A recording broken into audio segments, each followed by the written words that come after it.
Ja, herzlich willkommen, liebe Freunde, zu unserem neuen Dreh. Heute mit dem Spitzengerät, mit dem Spitzenfahrzeug der Auto Union. Das ist aus dem Jahr 1932 ein Horch, und zwar ein Horch 780. Wir haben bis zu dem Zeitpunkt, es gab ja dann die Weltwirtschaftskrise ab 1929, nur den Horch 8 gebaut. Das heißt, sie hatten eine Ein-Auto-Politik.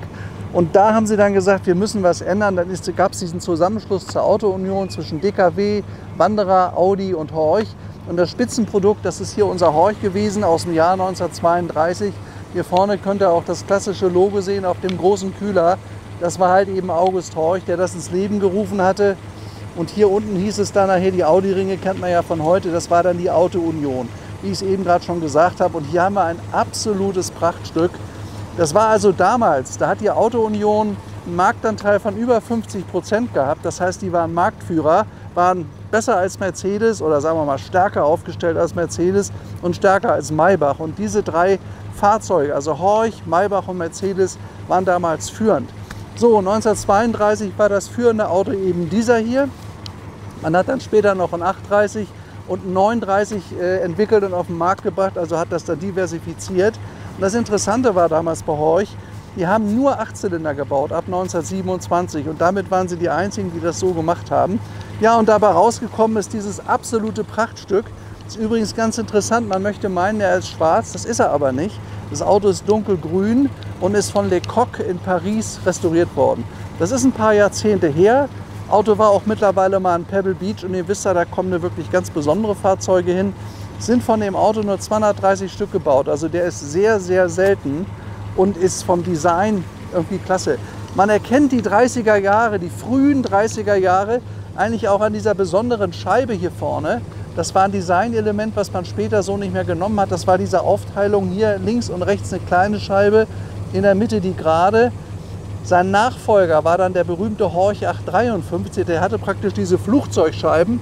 Da war dann der Mittelsteg und links und rechts die Scheibe. Und vom 853 sind noch viel, viel mehr gebaut worden. Und ich sage mal, von dem Auto hier, der hat immer so ein bisschen Schattendasein geführt, weil er auch relativ kurz gebaut wurde. Nur wenige Jahre und auch eine geringe Stückzahl. Es gibt davon nur sehr wenige wirklich gute Autos. Und dieser hier ist voll restauriert, kommt aus einer bedeutenden Sammlung. Und ihr könnt sehen, er ist also ganz toll edel gemacht in dunkelgrün. Innen hat er dunkelgrünes Leder. Und wie sich diese 2,5 Tonnen, also so circa 2,5 Tonnen jetzt fahren lassen mit 100 PS und 5 Litern, das gucken wir uns jetzt mal an. Wir haben schönes Wetter, bin auch sehr entspannt. Ich freue mich auf so einen Dreh, weil das ist immer was Besonderes, einen großen Horch zu haben. Ist einfach toll. Übrigens hier, das kann euch Paul mal zeigen, da steht hinten auch Lecoq drauf. Das war der Restaurator, der hat also wirklich einen ganz tollen Ruf. Auto ist komplett bei Lecoq gemacht worden. Ja, hier ist das große Horchzeichen, aber dazu kommen wir nachher, hier die Gepäckbrücke. Ja, nun wollen wir mal loslegen. Wieso, muss das sein? Ja, ich soll die Klappen aufmachen, mache ich gern. Das haben die früher so gehabt, das ist auch bekannt bei den Kompressor-Mercedesen, weil die haben ja eine riesige Abwärme, das ist ein rein 8-Zylinder, das zeigen wir euch nachher mal. Und toll gemacht im Detail, wenn man die Klappen aufmacht, gerade wenn es wärmer wird, hat er dann schön Luft gezogen, also ist nicht heiß geworden. Aber ist toll gemacht, also alleine wenn man sich so eine einzelne Klappe anguckt, guck mal hier, Aluminium, da ist dieses Teil ist schon wunderschön durchdesignt, schaut mal hier, wie so ein kleiner Zeppelin eigentlich. Und das sind die Klappen, da drin bewegt sich die Maschine, könnt ihr sehen, ihr hört das auch, er läuft ganz, ganz ruhig.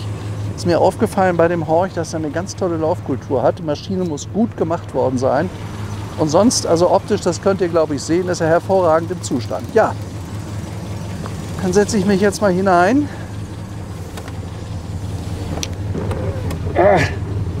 Oh.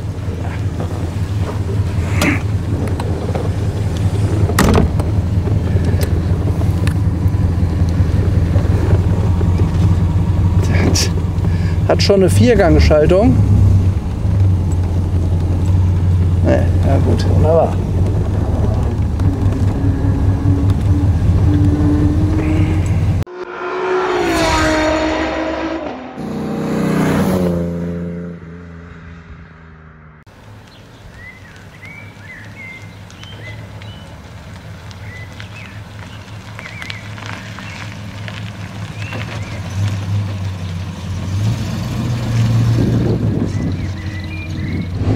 Ja, also wir bewegen jetzt mit 100 PS und 8 Reihenzylindern, fast 2,5 Tonnen. Und das war damals ein absolut zügiges Auto. 100 PS war damals schon top. Als nachher der 853 rauskam, hatten die dann 120 PS. Und er hat halt eben eine 5-Liter-Maschine. Jetzt müssen wir mal gucken, wie er hier die Berge hochkommt. Aber noch fährt er sich einigermaßen entspannt, muss ich sagen. Ihr seht hier das schöne alte Design, das war sehr schlicht seinerzeit. Das hat man beim Horch 853 dann deutlich aufgewertet. Jetzt warte mal. Was ist das denn für ein Gang? Bis zum 3. Was? Nee. Quatsch. Kann ich sagen, ich war vor dem 4. Was? Ja, also wir haben hier noch so unsere liebe Not mit der Gangschaltung. Also hier kann man ja sehen, es ist ein 4-Gang-Getriebe mit einem Rückwärtsgang. Und da er jetzt sehr, sehr tief läuft, nehme ich mal an, dass wir uns gerade im 4. bewegen. Also das Auto, man merkt halt keine Servolenkung, man spürt auch das Gewicht vorne. Aber fahren, so tut er eigentlich ganz anständig, muss ich sagen. Er ist halt eben toll restauriert worden und ihr könnt sogar, das haben wir hier gerade entdeckt, guckt mal hier vorne, in der Mitte Pebble Beach Plakette. Also da war das Auto dabei und ich nehme mal an, hat auch einen Preis gewonnen. Und wenn ein Auto in Pebble Beach war, das immer eine Besonderheit. Also gerade bei so einem 87er, das ist ja ein Auto, was jetzt nicht so in der ersten Reihe gestanden hat. Zwar 1932, 1933, aber sonst insgesamt nicht. Aber es gibt ganz wenige wirklich gute von diesen Autos.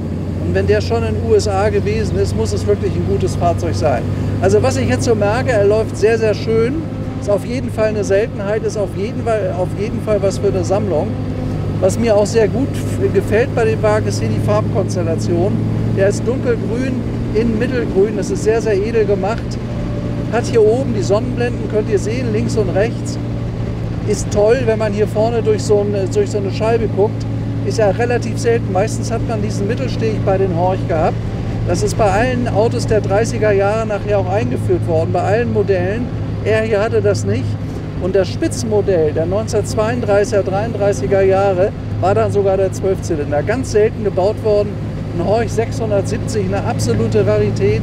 Haben wir schon mal einen weitergebracht, aber die sind alle entweder im VW-Werk oder in besonderen Sammlungen verschwunden.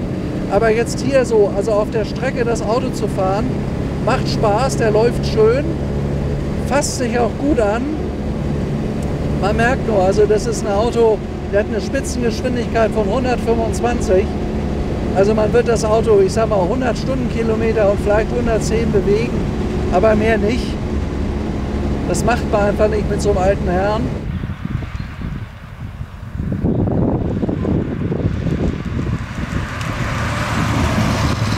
Ist hier relativ schlicht das Armaturenbrett. Hier ist der Blinker hier vorne. Hier vorne ist der Choke, den haben wir gar nicht gebraucht vorhin, weil es warm ist. Und er springt auch wirklich sehr gut an und er hat auch einen guten Sound.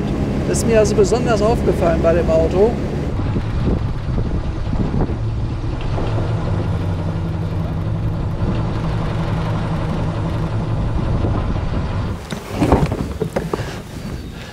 Das Auto ist 5,10 Meter lang, unser Horch 780.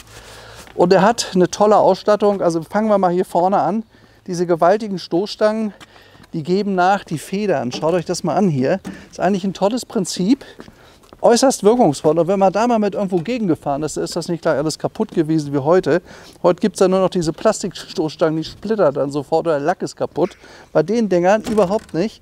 Und das war immer geschützt. Diese wunderschönen geschwungenen Kotflügel.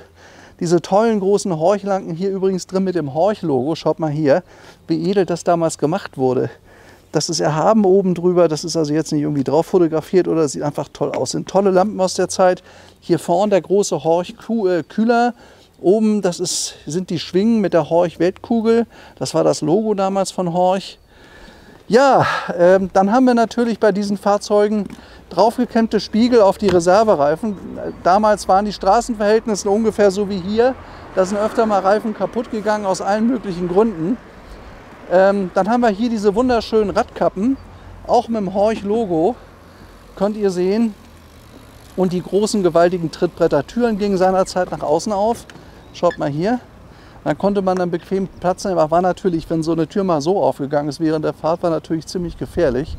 Deswegen hat man das dann mit den Jahren auch geändert. Ja, hier vorne gab es die Lampen, damals war es ja noch ziemlich dunkel in Deutschland, gab es eine wenig, also geringe Straßenbeleuchtung. Und man musste also genau gucken, wo man langfährt, musste auch Häuser ausleuchten. Und hier, das hat man toll gemacht, gab es dann die entsprechenden Rückspiegel. Das auch auf beiden Seiten für Fahrer und für Beifahrer. Und hinten schaut man hier, das sieht eigentlich aus wie ein zweitüriges A-Cabrio bei Mercedes, aber da ist so viel Platz hinten gewesen, da konnten bequem 4 Leute mitfahren. Also kann man gut sehen hier, gewaltiges Verdeck, was hinten aufliegt. Hier haben wir die Sturmstangen. So, und hier hinten ist dann der Kofferraum von dem Auto mit diesen schönen Chromschließen. Ja, auch sehr, sehr schwer. Deswegen ist der Wagen alles in Holz. Die haben ja noch einen Holzrahmen gehabt damals, die Autos. Da ist dann das Blech überall auf Holz aufgezogen worden. Ist natürlich hier nicht viel Platz, aber man hat damals, was sehr gut war. So. Ja, und was man hier hat, ist eine tolle große Gepäckbrücke gewesen. Jetzt weiß ich bloß nicht, wie die funktioniert. Die geht so, ist ja interessant. Guck mal hier. Und da war da ein riesiger Koffer hinten drauf. Also Platz hat man gehabt auch zum Mitnehmen. Das finde ich gar nicht schlecht, das Konstrukt. Ist natürlich nicht so besonders windschnittig, aber schick sieht das Auto so auch. Er hat auch hier hinten diese tollen Stoßstangen, also die wirklich jeden Stoß oder die meisten Stöße gut abfangen können. Dann die Rückleuchten, diese richtig schönen Bosch-Rücklichter hier, das ist so typisch 30er Jahre, hat es auch bei Mercedes gegeben, noch mit Bosch-Stempelchen hier oben, also ganz edel. Hier der Halter ist aus Aluminium, also das ist wirklich ganz, ganz hochwertig gemacht. Und im Jahr 1932 war ja Weltwirtschaftskrise, ihr wisst ja, da gab es damals 6 Millionen Arbeitslose. Das seht ihr in den Produktionszahlen, 220, 230 Fahrzeuge, das ist nicht gerade viel. Also damals konnten sich kaum Leute sowas leisten und deswegen gibt es ja dann auch die Auto-Union ab 1932, weil die Firmen sonst alle pleite gegangen werden. Aber die Firma Horch, das heißt dann die Auto-Union, waren seinerzeit Marktführer mit über 50%. Das heißt, das hier war die führende Marke. Und die haben das dann praktisch im Nachfolgemodell, im Horch 853, schlichtweg auch getoppt. Das war das Auto, was am meisten gebaut wurde. Von allen, ja, S-Klasse, jetzt stopp aus. Von allen, Oberklasse? Ja, sagt man Oberklasse, damals Oberklasse. Ja, also das war damals praktisch das Auto von allen, oder das bedeutendste Auto von allen Oberklassefahrzeugen, war der Horch 853 und war auch verhältnismäßig preiswert. Preiswert jetzt nicht, also Daimler war teurer. Also Beispiel damals war der Nürburg, der Mercedes Nürburg, der direkte Konkurrent. Und der kostete damals 20.000 Reichsmark, was ein irres Geld war. Er kostete 16.000. Und so war es auch beim Horch 853. Da war also nicht so teuer wie die Mercedes zu der Zeit. Ja.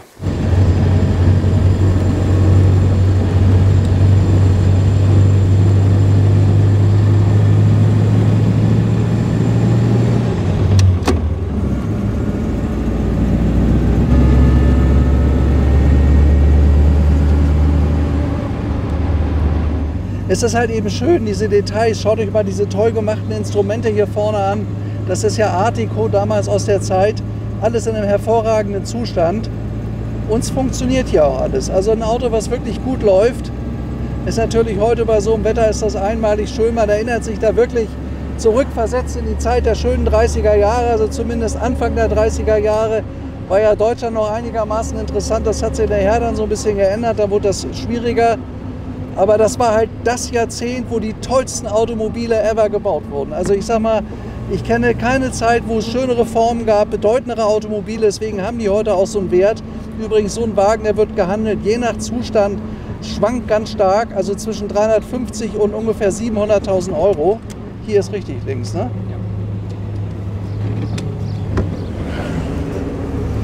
Ach ja. Und er hat ein tolles Drehmoment. Man merkt, dass es ein 8-Zylinder ist.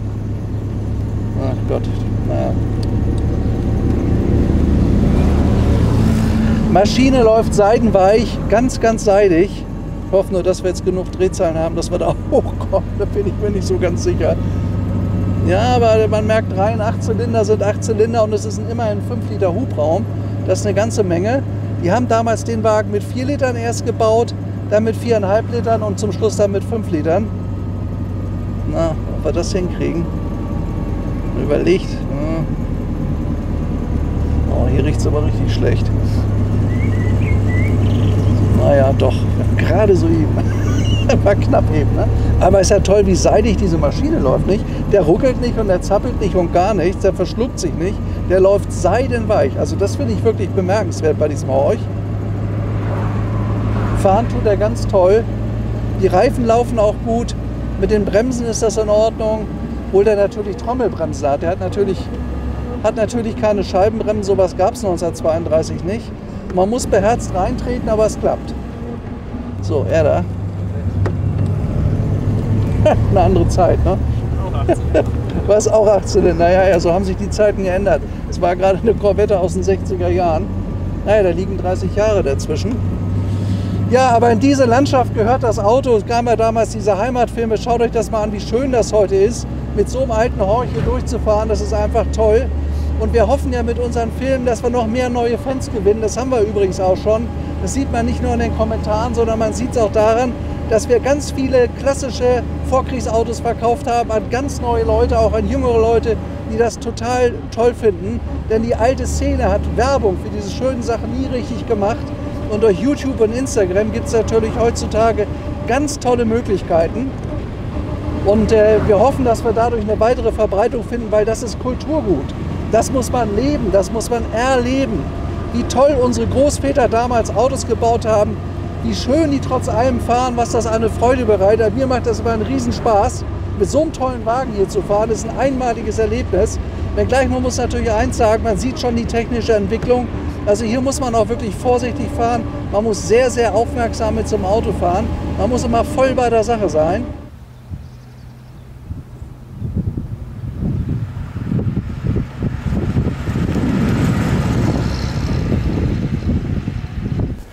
Ja, jetzt habe ich euch mal die Fahrertür geöffnet zu unserem Horch 780. Schaut euch das mal an, wunderschöne, schwere Ledersitze. Ich habe die Autos schon mal im Original verkauft, so ist es richtig. Dann hier die Scharniere für die Sitze sind natürlich toll. Also das ist richtig sehr, sehr schweres, hochwertiges Material. Das ist ja mittlerweile 90 Jahre alt. Das ist natürlich mal neu verchromt worden, neu aufgearbeitet worden. Aber auch hier eingefasst, komplett in Chrom. Dann gibt es hier die Zuzugriffe und die Festhaltegriffe. Hier die Fensterkurbeln. Das ist alles Art Deco Anfang der 30er Jahre. So hat das damals ausgesehen und ist eben sehr, sehr hochwertig gemacht worden. Ne? Wenn ihr so alte Möbel habt oder so, dann kennt ihr das vielleicht noch ein bisschen. Das sieht auch ein bisschen so aus. Ist halt eben die Zeit gewesen. Vielleicht noch mal ein kleiner Blick auf die Pedale von unserem Horch. Schaut euch das mal an, wie massiv diese Pedale sind. Da steht Horch drauf und das Haar finde ich absolut klasse gemacht. Also so viel im Detail gibt es heute nicht mehr. Es gab später beim 170S noch aus Gummi. Da war es halt eben noch aus Stahl. Man konnte ein bisschen abrutschen und musste aufpassen, habe ich gemerkt, wenn man Ledersohle hat oder so. Aber sonst ist das hier wirklich ein fantastisches Auto. Und ich bin der Meinung, das ist übrigens ein altes bayerisches Bundwerk. So sind vor 100, 200 Jahren die Scheunen gebaut worden. Schaut euch mal an, was dieses Auto vor dieser Scheune ein tolles Bild gibt. Ist das nicht fantastisch? Finde ich absolut wunderschön. Der passt hier rein, als ob er hierfür gemacht wurde. Ja, das sieht ja wirklich toll aus jetzt, ne? Oder?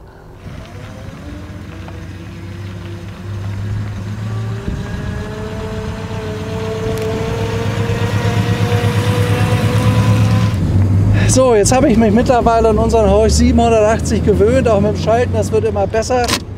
Ja, also so einigermaßen bis auf den dritten Gang. Aber fahren tut er sich gut. Ich bin wirklich überrascht, wie leicht er auch fährt. Daran erkennt man in der Regel auch wirklich gut restaurierte Fahrzeuge. Das Auto ist gut restauriert und es ist ein Name, also Le Coq.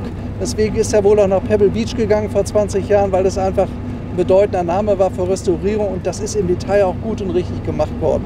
Also ich muss auch immer wieder sagen, ich bin teilweise überrascht, wie gut die Autos sich doch tatsächlich bewegen lassen. Viele alte Autos sind dann oft auch im schlechten Zustand und wenn man die dann fährt, denkt man, oh Gott, das war ja ganz furchtbar. Nur alte Autos, die gut restauriert sind und im herrlichen Zustand, ihr werdet euch wundern, wie gut die Technik damals schon war. Wenn das alles richtig restauriert wurde, läuft so ein Wagen wirklich klasse. Also bin ich immer wieder überrascht, auch über den hier. Er lenkt sich relativ leicht, ich musste eben ein paar Mal wenden, Rückwärtsgang rein. Der geht ganz gut einzulegen, das ist auch ein ordentliches Getriebe, was sich gut schalten lässt und gut fahren lässt. Also da muss ich wirklich sagen, nicht schlecht. Haben die gut gemacht und auch das Drehmoment ist toll bei dem Auto. Der schiebt gut hier hoch. Man darf ja nicht vergessen, also wir haben vorhin zu dritt versucht, ihn mal anzuschieben. Das ist kaum möglich. Und dafür leistet dieser Motor hier eine ganze Menge. Und der hat ja nur 100 PS gehabt und Kompressor hat es damals bei euch nicht gegeben. Die waren dann 1937, 38 so weit, dass sie das entwickeln wollten. Aber dann kam halt der Zweite Weltkrieg dazwischen und das hat wie so viele andere Entwicklungen das auch gestoppt. Was eigentlich jammerschade ist, weil ein Horch mit Kompressor, das wäre es gewesen. Aber das gab es damals nicht. Also man muss mit diesen 100 PS sich begnügen. Und wenn man sagt, ich will einen 853 haben, der hat dann 120 PS, aber ich kann euch sagen, das ist kaum ein Unterschied.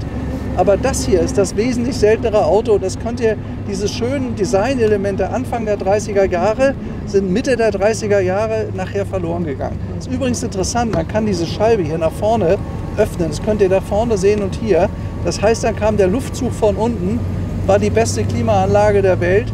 Also richtig geschwitzt hat man da nicht in so einem Wagen. Und Klima und Airbag und diese ganzen Dinger gibt es natürlich nicht zu der Zeit. Man muss hier halt eben richtig Auto fahren. Es verbraucht Verständnis für so eine Technik, Verständnis für so ein Auto. Ich muss das auch lernen. Also ganz perfekt bin ich da auch immer nicht, das weiß ich auch. Aber was soll's, mir macht es halt einen Riesenspaß. Und ihr merkt ja, glaube ich, wie ich da so langsam mehr und mehr reinwachse.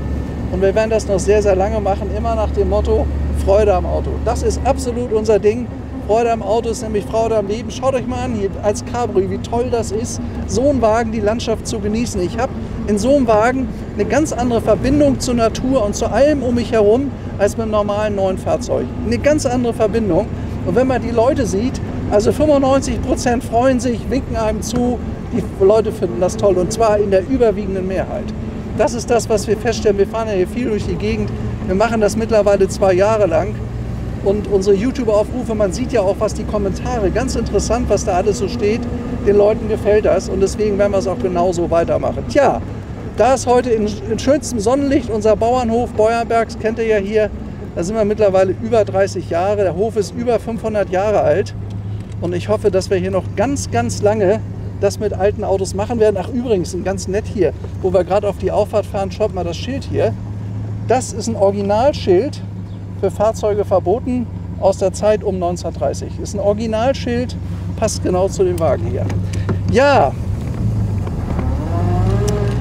soll ich mich verabschieden noch nicht? Ne? Ich soll noch mal den Motor zeigen. Okay, Paul sagt Motor zeigen. Gut, machen wir das.